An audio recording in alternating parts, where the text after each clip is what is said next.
Wemukelekile mbukeli tindzabeni letitfula bukhoma emkhulukhaya SABC Auckland Park la ku SABC 1 na kulehaye nati lethambe mbili lamuhla. Our task is to ensure that this investment does more than build infrastructure. It must rebuild the South African industry itself. Mengameli Cyril Ramaphosa uthi tifiso tempumelelo yeluhlelo lwemiklamo yaleli kumele tibe ngetulu kwakhiwa kwemigwaqo bojantshi betitimela kanye nemalayini etindzambo letitfutsa gesi. The trial will start on 1st October until the 6th of November, except for the 4th of November, which is going to probably be a public holiday. Kuthethwa kwelicala lebasolwa labasikhombisa labasolwa ngekubulala Keenan aka Forbes nemngani wakhe Thibelo Tibbs Motwane kutawuqala mhla tisihlanu enyangeni yembala lonyaka. Familiar foe in Nigeria who also didn't get through, and it's going to be a really big match for us. Ibanyana kufuta iphumelele umdlalo wayo lamuhla ebusuku wema-playoff nangabe-ke ifuna ukuthi ibeka ethubeni lehlungela indzebe yemhlaba letawudlala kulomnyaka lotako kule Brazil.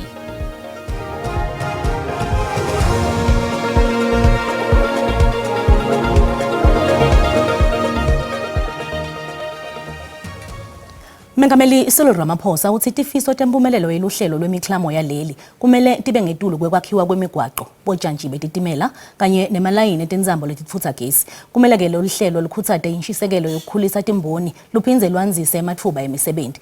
Letiphimiselo utikhiphe embuthanweni wakhe neSAFSA esidlweni sasekuseni lamuhla la Jozi.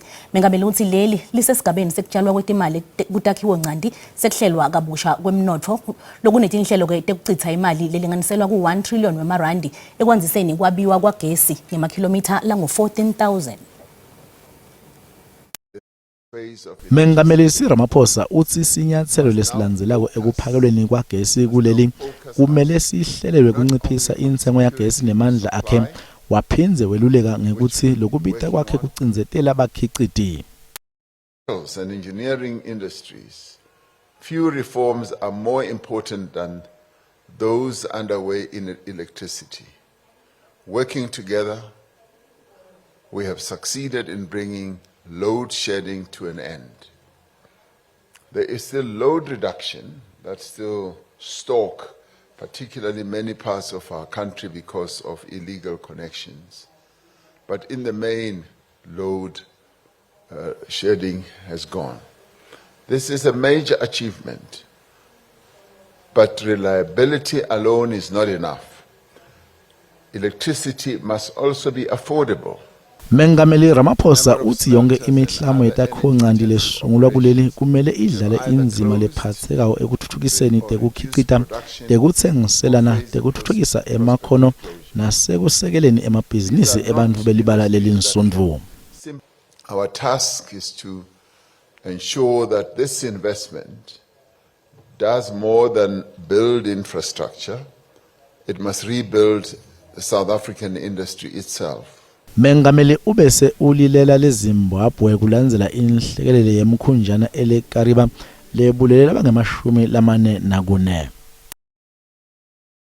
Butile mbukeli ukuthi tibalo takamuva tiveta ukuthi senyukile sibalo sebantfu labangasebenzi ikakhulukati labasikati. Ingabe ke yini imbangela yaloku? Umbono wakho uyalandzela. Emva ngokuba kunqabe imisebenzi kweli lizwe ngabantu bangaphandle abalapha ngokungekho semthethweni ngabo abaxine imisebenzi yabantu. Kungenxa kamqeshi ngoba umqeshi akafuna ukuqesha ummi waseMzantsi Afrika, bafuna abemi bangaphandle abangenambepha. Abantu besimama bazimiselanga ukusebenza manje, especially amantombazanyana akhula manje. So afuna ukukhangeza nje aphiwe. Kuyikota elandelayo yila izoqala khona ukubona umehluko ngoba siyabona amakhampani amaningi aseqalile ukukhipha abantu bokufika umsakazi nokuzonikeza ithuba abantu base South Africa. I-technology yawunciphisa umsebenzi awucabangi nje. Uma imoto zonke sezihamba ngamabhetri la bebenza ipetrol ngicabanga ukuthi bazosebenza kuphi. Emahotela nakhona ukudla kulethwa ama-robots, ama-account abhadalwa ngamafoni. I-technology nesandla ipheleni kwemisebenzi. Lona ngumbono wembukeli iSABC ethe first wakutiphendvulela ngawo. Uyise wasomabhizinisi waseThekwini lowabulawa ngesihluku Bevan Loftus uvete sithombe sekwesaba ludlame nekulahlekelwa kukomishana yamadlanga. Gregory Loftus usike lolu dlame lolwengama imboni yetimoto letidvonsa timoto letibe sengotini noma ke letephukile emgwaqeni yaba nemthelela lomubi ebhizinisini yekudvonsa timoto nematekisi lapho khona tisebenzi nebagibeli besabela impilo yabo. Komishana lephenya ngetinsolo tetinhlelo tebugebengu eThekwini nekungaba khona kutsinzeka kwamaphoyisa ive ukuthi abantu labeyamene nemkhakha wetithuthi bashona ngekulandzelana. Bevan Loftus wabulawa nakudutshulana namaphoyisa ngomabasa wa 2023. Since 2020, 5 of Bevan's drivers had been shot. In one incident, one of the drivers, Colin Pillay, was shot and killed on the N2 in Isipingo, and in another incident, a passenger of one of the employees, Nhlaganipo Dube, was shot and killed in Galmal Crescent, Merebank, on the 10th of July 2021. Gregory Loftus solo uma ekutheni indodana yakhe bekadze idla emandla ayo ngamabhizinisi ayo kanti ke uyacitha tinsolo tekuthi bekadze iphila ngebugebengu. He did not live a flamboyant life and lived modestly. I have been in the service. I would have had some idea if Bevan was involved in drugs or in the killing of people. I vehemently dispute those allegations. Le komishana ive inkulumo leqoshiwe emkhatsini kwaloyo lekuthiwa ungumgulukudu wetidzakamiva nakule mboni yetimoto letidakula timoto letibe sengotini emgwaqweni. Clive Naikhan, Bevan Loftus. Mr. Clive himself, how are you? Yeah, what's up, sir? Like a lot of money, 2.5 on my head now, eh? Who is this here? Bevan, you? Yeah, how you can phone Dane? How you can phone Dane to tell Dane to set me up? Umsebenzi wale komishana uyachubeka. Takhamuti tasekhaya elitsha naseBellville eKapa lebetise emahhovisini eSASSA tikhale ngemalayini lamadze lahamba kancane kulamahhovisi ngesikhathi kufike indvuna yetenhlalakahle Diana Pule. Indvuna beyivakashele lendzawo ukuthi utibonela ngekwayo inqubo yakhona yamalanga onke iphindze icatulule itingcinamba letibukana nalabatfola imali yesibonelelo kulendzawo. Lilayini lelitse lelinyonyobako nekujikajikiswa kwetakhamuti ngutona tingcinamba letinkhulu. Letinye takhamuti tithi sekuphele tinyanga tingatfoli imali yesibonelelo ngale midandi yetimphepha. Abanye abantu babhatala abantu, khona abantu abafolayo apha ekuseni, abafolela abantu, so aba bantu bayabhatalwa. Omi kwabethi ingene ngoJune. NgoJune azange ingene since ngoJune kuze kube imanje. Ngizobuza namhlanje ukuthi inkinga ingabe kuphi. Nanome kunaletingcinamba indvuna ithi simo sesingcono ngaloluhlelo lwetinombolo. To everyone who gets a grant, if you get an SMS that says go to the offices of SASSA, please do go and verify. Because if you don't, after a month, if you don't get it, the payment is not coming through. Pule uthi inhloso kuphephisa letakhamuti. Likala lenvodzakati yamengameli waphambilini Jacob Zuma litawuqala ngasekupheleni kwenyanga embala. Duduzile Zuma Sambudla uvele kancane enkantolo lephakeme yaseThekwini lamuhla. Ubukene nemacala ekubhebhethekisa tento tebuphekula tikhuni neludlame emphakatsini. Lamacala eyamene nemibhikisho leneludlame yangakholwane nga-2021 kulandzela kuboshwa kweyise. Duduzile Zuma Sambudla bekadze abuyele ebhokisini lomuhla sisekelo malunga lambalwa elicembu le-MK. Ubekolicala ngetiphimselo takhe tinkhundleni tekuchumana eminyakeni lesihlanu lengcile. I feel like, what do they call it? They say Stalin Grant, you know, so I feel like that's what they're doing. Is it? Yes. This case should have been over a long time ago. Actually, should not have even started. Kephekela uphiko letekushushisa luyaticitsa letinsolo. As you know, the trial did start and it did proceed. And then as you've heard today in court, we've got further trial dates. So there isn't any delay in the matter. It's running the general course of how a case would be in court. Ngetuluko loludzaba lolu indlela yakhe kutepolitiki nayo akusiyo lebekile ngenhlaba waqoshwa ecenjini le-MK ngekungaphathi kahle kulandzela kwesula kwakhe njengelunga lephalamende. Kepha kwangathi akaphumi luwonke kulicembu. I've been campaigning on the ground. I'm still doing some MK work. Lelicala litawucala mhla tingemashumi enyangeni emphala kudzimate kube ngumhla tisithupha enyangeni lweti. Kuthethwa kwelicala lebasolwa labasikhombisa labasolwa ngekubulala Keenan aka Forbes nemngani wakhe Tibelo Tibbs Montshwane kutawuqala mhla tisihlanu enyangeni yembala lonyaka. Labasolwa bavele kancane enkantolo lephakeme eThekwini lamuhla enkomfeni yangaphambi kwekuthethwa kwelicala. Forbes naMontshwane badutshulwa babulawa ngaphandle kwendzawo yekudla ledvumile eThekwini esitaladini sase-Florida nga-2023 ngenyanga yeNdlovana. Labasolwa labasikhombisa babukene nemacala ekubulala, ekwetama kubulala nekutfolakala netibhamu netinhlavu letingekho emthethweni. Abasolwa abayisikhombisa bame ndawonye enkantolo ngenkathi kumenyezelwa ukuthi lizoqala nini ukuqulwa leli cala. Umbuso umemezele ukuthi usukulungele ukuqulwa kwaleli cala. Inkantolo ephakeme eThekwini ibeke izigaba ezimbili ezahlukene zecala. Isigaba sokuqala sizoqala mhla zingu-5 kuMfumfu kuya mhla zingu-6 kuLwezi. Ime isikhashana inkantolo ngosuku lokhetho. Isigaba sesibili sihlelelwe kusukela mhla zingu-12 kuMbasa kuya mhla zingu-14 kuNhlaba ngonyaka ozayo. Wonke amadoda ayisikhombisa azohlala esitokisini kuze kube kuqala icala. NginguNonhlakanipho Magwaza ezindabeni ze-SABC eThekwini. Kuletinye umasibuya ititondo. EZambia kuvotelwa mengameli emalunga ePhalamende nabohulumende betindzawo lamuhla.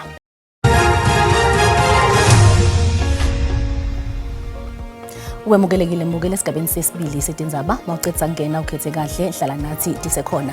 Ungakhohlwa ukuthi letindzaba tiyatfolakala futhi ku-Facebook, TikTok, YouTube kanye naku-SABC Plus ngekuthi SABC Tindzaba.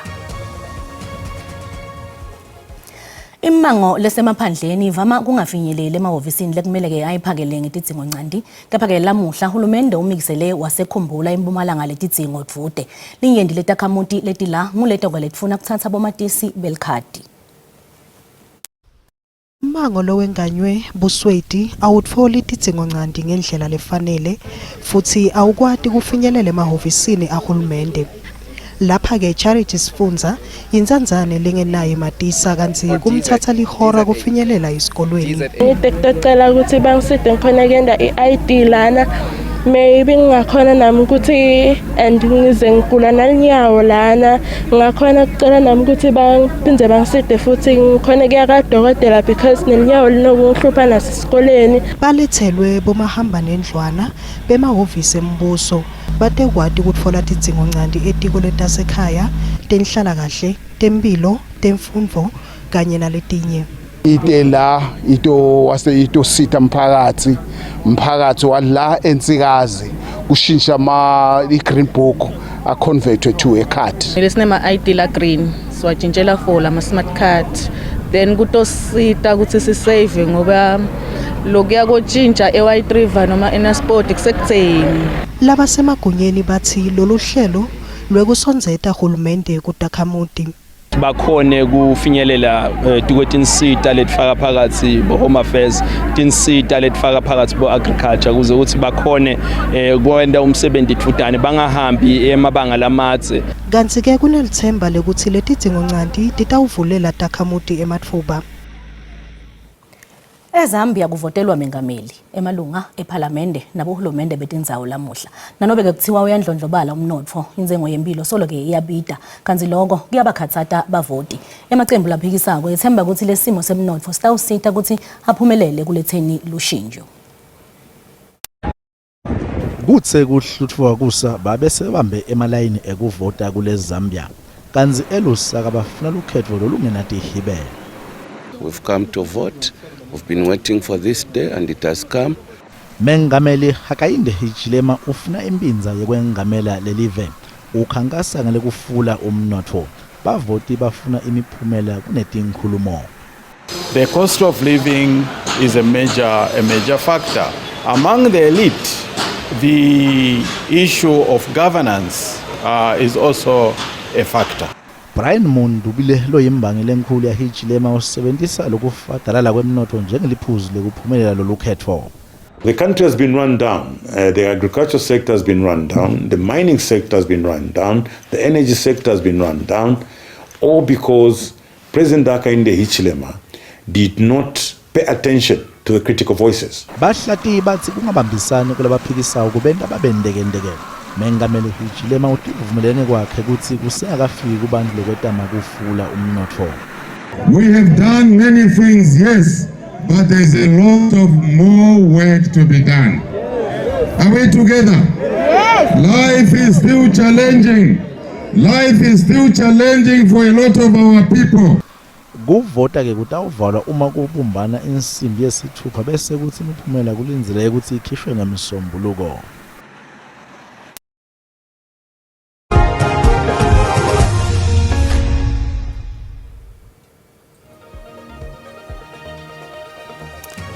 Kanti ke nasivakashele imakethe yetimali sithola ukuthi lirandi linyukile nalicathaniswa nedola laseMelika.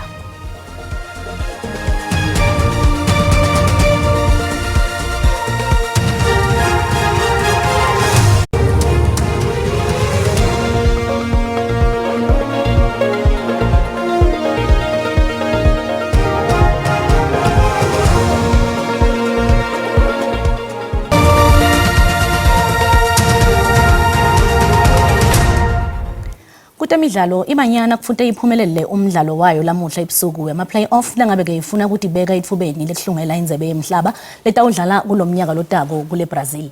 Lithuba lekuhlungela indzebe yemhlaba leManyana lathi kanyetwa ukuthi ke lelicembu lehlulwe iMorocco ngemagoli lamabili kulinye emidlalweni wemakota final eAfrica Cup of Nations yalabasikade evikini lengcile. Lamave lamalahlulwe kwendlule esigabeni semakota final okwaFCON ahlotshwana netulu kuma playoffs alolenza ku Intercontinental Playoffs lapha tawudlana lamanye amava alolenza umqhudelwano nenzebe yemhlaba. Umqeqeshi wabanyana Desiree Ellis uthi kufuthi balisebenzise lelithuba lekuhlungela lomqhudelwano. Disappointment, of course, didn't qualify automatic, but here we get another opportunity. To prepare to give us that opportunity to go back to the World Cup, and we're facing a familiar foe in Nigeria who also didn't get through, and it's going to be a really big match for us. Kusenjalo umgadlo banyana Hilda Mahaya uthi kutoba yimbi lematima.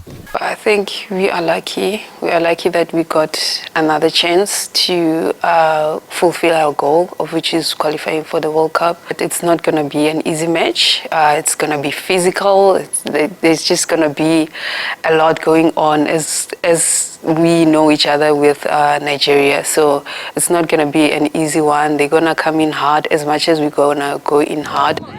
Lo mdlalo tawuqala ngensimbi elishumi lamuhla ebusuku ngesikhathi sakuleli.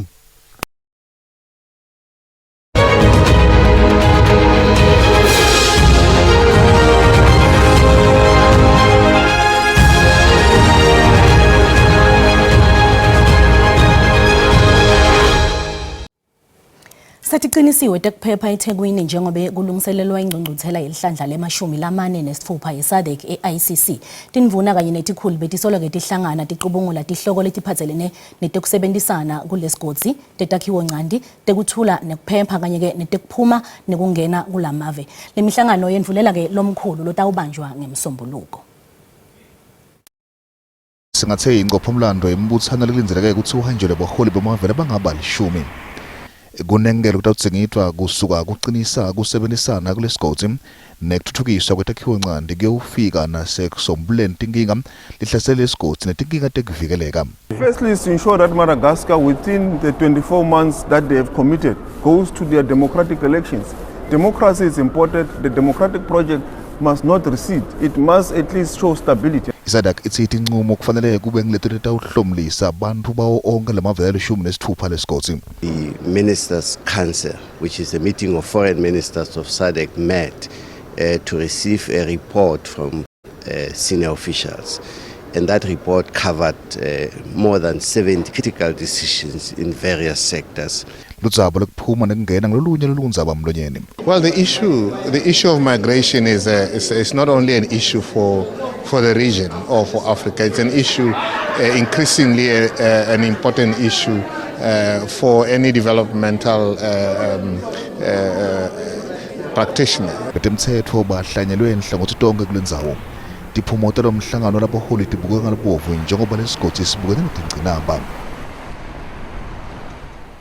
Kuna Sindisiwe Mlangeni kuligwalagwala FM. Sindisiwe Totimbili Rebecca ngibingelele umbukele ekhaya ngisho ukuthi namuhla ehlelweni sabe sixoxisana nalo litiko lelibuke ebudlelwane bemave emhlaba nganango umhlangano wetindvuna lelingaphasi kweSADC lobanjele lapha eDurban. Sophindze sixoxisane nalo litiko letebulungiswa nganango umkhankaso waleli tiko njengoba leli tiko liveteke ukuthi litawugcinisa ke nango umkhankaso ukuthi ke tinkantolo letincane tisebente ngendlela lefanele kuleli vele eNingizimu Afrika. Sophindze sibuke naye indzaba yalapha kaDantshi njengoba kufunza nekufundisa kuphakamisekile lapha eNcakeni High School.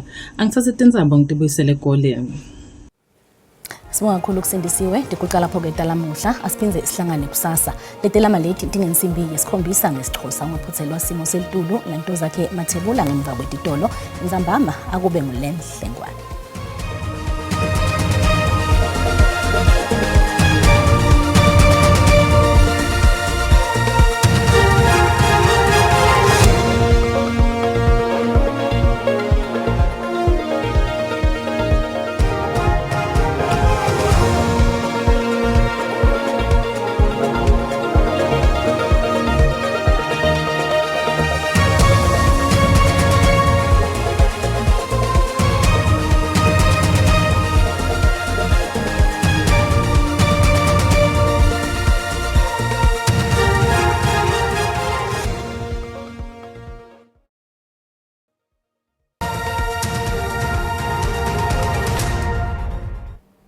Sikubingelele sikwamukele kunasi isimo selitulu kusihla namuhla ngwane lo muhla ngisho ke gcwala umlomo ukuthi akhombisa amahle kakhulu ke mathuba emvudlana mabuya kakhulu kati empumalanga elive ngwane lo muhla njengoba lapha kuyeke la 30% kanzi ke lichubeke ngibonye ngemafu mabuya ke la inkabeni elive kakhulu kati kusihla namuhla ngwane lo muhla kanzi ke naselangela kusasa achubeke njalo ke ngibonye amafi kakhulu kati enkabeni elive ngwane lo muhla kanzi ke ikhona lenkungu lekhombisa ke kaza pass mabuya etfunzeni letselugune elive ngwane lo muhla kanzi ke nalamathuba la ku 30% akhombisa ke kuba khona kakhulu kati elangela kusasa kanzi ke isixwayiso lesivela ke la kuba ka South African Weather Service khombisa kuba nemoya ke lo mathi mama obuya kakhulu kati ingcenye esifunzakela iNorthern Cape ohleleke la eWestern Cape ngwalo lo muhla kanzi ke naselangela kusasa ucubeke njalo ke lo moya lobonakala ke ukhona kakhulu kati ingcenye esifunzakela eNorthern Cape mawehlela ke ngale kubo Sutherland ngwalo lo muhla kanzi ke masibukele amazinga ekushisa kutheme njani kakhulu kati elangeni la kusasa masibuka ke la sifunza ke Gauteng indzawo lifana nabo Pretoria nabo Bronkhortspruit lapha ku17 lipholile leto zawo uhlele kubo Johannesburg kanjalo nangaleke la eSprings ngwana lo muhla kanzi ke sifunza iLimpopo indzawo lefana nabo Thohoyandou